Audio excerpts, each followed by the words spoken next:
സുമാമത്ത് bin Uthal റളിയല്ലാഹു അൻഹു അറിയോ? 12 സഹാബാക്കളുടെ തല വെട്ടി അറുത്തിട്ട് 12 സഹാബാക്കളുടെ തലയിൽ വാളിൽ കുത്തി നിർത്തിയ സഹാബിയുടെ പേരാണ് ആര്?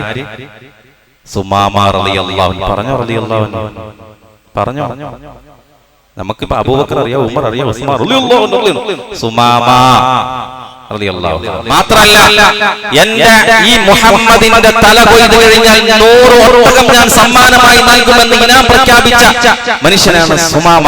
അതായത് ഇന്നത്തെ ബെൻസിനേക്കാളും വില വരും, അന്നത്തെ 100 ബെൻസ് ഞാൻ തരാം, മുഹമ്മദിന്റെ തല കൊയ്യണം എന്ന് പ്രഖ്യാപിച്ച വ്യക്തിയാണ് സുമാമ. യുദ്ധത്തിൽ തടവുള്ളിയായിട്ട് കിട്ടി. തടവാക്കിയത് ആരെന്നറിയാം? Khalid bin Waleed.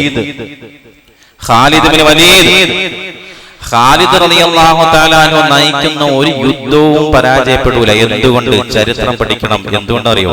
ഒരു യുദ്ധത്തില് അദ്ദേഹത്തിന്റെ തൊപ്പി അദ്ദേഹം തിരയുകയാണ്. എവിടെ എന്റെ തൊപ്പി കാണാതെ പോയല്ലോ? ഇവിടെ യുദ്ധം കൊടുമ്പിരി കൊണ്ടിരിക്കുകയാണ്, അങ്ങോട്ടും ഇങ്ങോട്ടും ഭയങ്കരമായ യുദ്ധം. ഇതിന്റെ ഇടയ്ക്ക് തൊപ്പി അന്വേഷിക്കാൻ. അപ്പൊ സഹാബാക്കൾ പറഞ്ഞു, നിങ്ങൾ ഈ തൊപ്പിയാണ് ഇപ്പൊ അന്വേഷിക്കുന്നത്. ഇവിടെ ദേ നോക്ക്, ഭയങ്കരമായ ഘോരമായ യുദ്ധം നടക്കുമ്പോ ഈ തൊപ്പി അന്വേഷിച്ച് നടക്കുന്നു. വെറും തൊപ്പി അല്ലാതെ എന്റെ ഹബീബിന്റെ ശരീരത്തിലെ ഒരു രോമം ഞാൻ ആ തൊപ്പിക്കകത്ത് തുന്നി പിടിപ്പിച്ചിട്ടുണ്ട്. അതുകൊണ്ടാണ് ഈ യുദ്ധം മുഴുവൻ വിജയിക്കാൻ കാരണമെന്ന് ഖാലിദ് ബിൻ വലീദ്. ഒറിജിനൽ മുടിയാണ് ഖാലിദ് ബിൻ വലീദ്. സഹാബാക്കളുടെ ചരിത്രമാണ്. ആ ഖാലിദാണ് സുമാമയെ പിടിച്ച് ബന്ധനസ്ഥനാക്കി പള്ളിയുടെ തൂണിൽ കൊണ്ടുവന്ന് കെട്ടിയിട്ടു. അന്നത്തെ അറസ്റ്റ് അങ്ങനെയാണ്, കെട്ടിയിട്ടു. നബി തങ്ങൾ എന്താ ചെയ്തത്? വെട്ടിക്കള. 12 സഹാബാക്കളുടെ തല കൊയ്തതാണ്. എന്നെ കൊല്ലാൻ വേണ്ടിയിട്ട് ഓർഡർ ഇറക്കിയവനാണ്. കൊന്നുകളയാൻ പറഞ്ഞു. നബി തങ്ങൾ പാല് കൊണ്ട് കൊടുത്തു, കുടിക്കും മോനെ. തേൻ കൊണ്ട് കൊടുത്തു, കുടിക്കും മോനെ, കഴിക്കും, നീ വിശ്രമിക്കും. 1ാമത്തെ ദിവസം കഴിഞ്ഞു. 2ാമത്തെ ദിവസമായി. സുമാമ, നീ എന്നെ എങ്ങനെയാണ് കാണുന്നത്? എന്താണ് നിന്റെ ഉദ്ദേശം? മിണ്ടട്ടോ ഇല്ല. ദേഷ്യം അല്ലാതെ വേറെ ഒന്നുമില്ല ചരിത്രം. അഹങ്കരിക്കുക. ഈ പാലും തേനും വെള്ളവും കൊടുത്തിട്ട് വീണ്ടും ഇവൻ അഹങ്കാരത്തിന്റെ വാക്ക് മാത്രം ആ തൂണിൽ നിന്ന് കിടന്നുകൊണ്ട് പറയാം. 2ാമത്തെ ദിവസം ഭക്ഷണം കൊടുത്തു.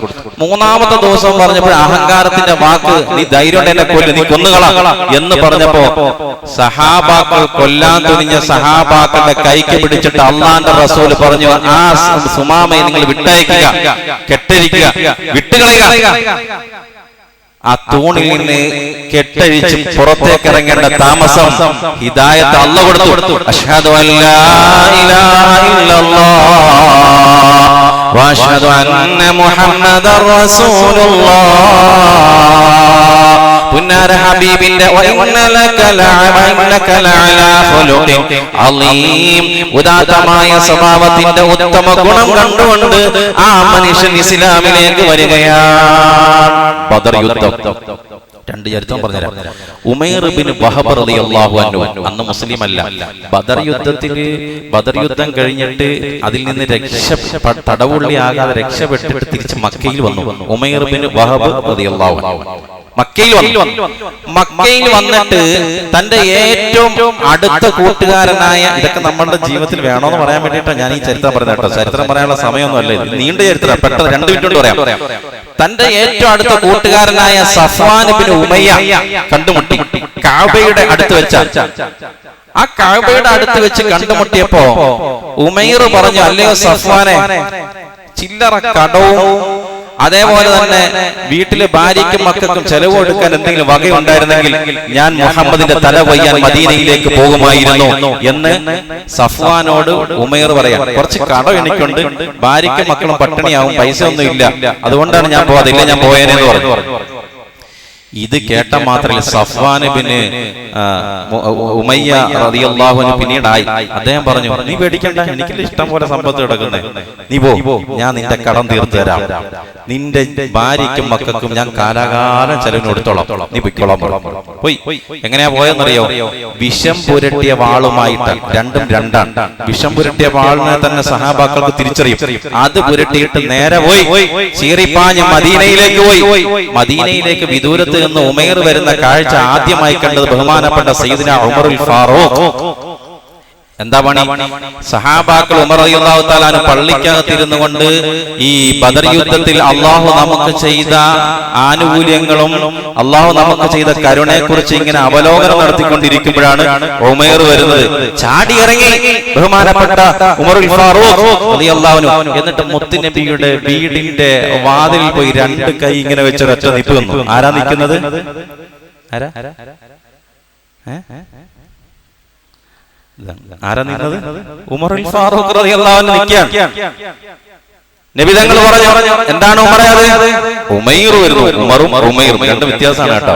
ഉമൈർ കയറ്റി വിടൂ. വേണ്ട നബിയെ, കയറ്റി വിടൂ. ഉമർ റളിയല്ലാഹു തആല മാറിക്കൊടുത്തു. ഉമൈർ അകത്തേക്ക് കയറി. കയ്യിൽ വിഷം പുരട്ടിയ വാളുണ്ട്. നബി തങ്ങൾ ചോദിച്ചു, എന്താണ് ഉമൈറെ നീ വന്നത്? എന്റെ മകനെ ബന്ധനസ്ഥനാക്കി അവനെ കൊണ്ടുപോകാൻ വേണ്ടി വന്നതാണ് മുഹമ്മദ്. അല്ല, നീ കള്ളം പറയുന്നു. നീ എന്തിനു വന്നു? രണ്ടാമത്തെ ചോദ്യം. അതെ, എന്റെ കുട്ടീനെ കൊണ്ടുപോകാൻ വേണ്ടി വന്നതാണ്. നീ നിന്റെ കുട്ടീനെ കൊണ്ടുപോകാൻ വരുന്നത് ഈ വാളും പൊക്കിക്കൊണ്ടാണ് വരുന്നത്? ഒരു കുട്ടിയെ സ്കൂളിൽ നിന്ന് വിളിക്കാൻ വേണ്ടി വരുമ്പോ അല്ലെങ്കിൽ അന്വേഷിച്ച് വരുമ്പോഴത്തേക്ക് നീ വാളുമായിട്ടാ വരുന്നത്. നീ എന്തിനു വന്നു? ഞാൻ അതിന് തന്നെയാണ് മുഹമ്മദ് വന്നത്. അല്ല, നീ വരാൻ കാരണം നീ നിന്റെ കൂട്ടുകാരനായ സഫ്വാനുമൊത്ത് കഅബയുടെ തിരുമുറ്റത്ത് വെച്ചിട്ട് നീ പറഞ്ഞിരുന്നു, അല്പം കടവും കുടുംബത്തിന് ചെലവുണ്ടെങ്കിൽ ഞാൻ മുഹമ്മദിന്റെ തല കൊയ്യാൻ വരുമെന്ന് നീ പ്രഖ്യാപിച്ചില്ലേ? ആ കാര്യമല്ലേ, അതിന്റെ അർത്ഥത്തിലല്ലേ നീ ഇവിടെ വന്നത്? കയ്യെന്ന് വാള് അറിയാതെ താഴെ വീണു. ഇത് വേറെ ആരും അറിഞ്ഞിട്ടില്ല. സഫ്വാനും ഉമൈറും മാത്രം അറിഞ്ഞ രഹസ്യം മുത്തുനബി അവിടെ വെച്ച് പറയാം.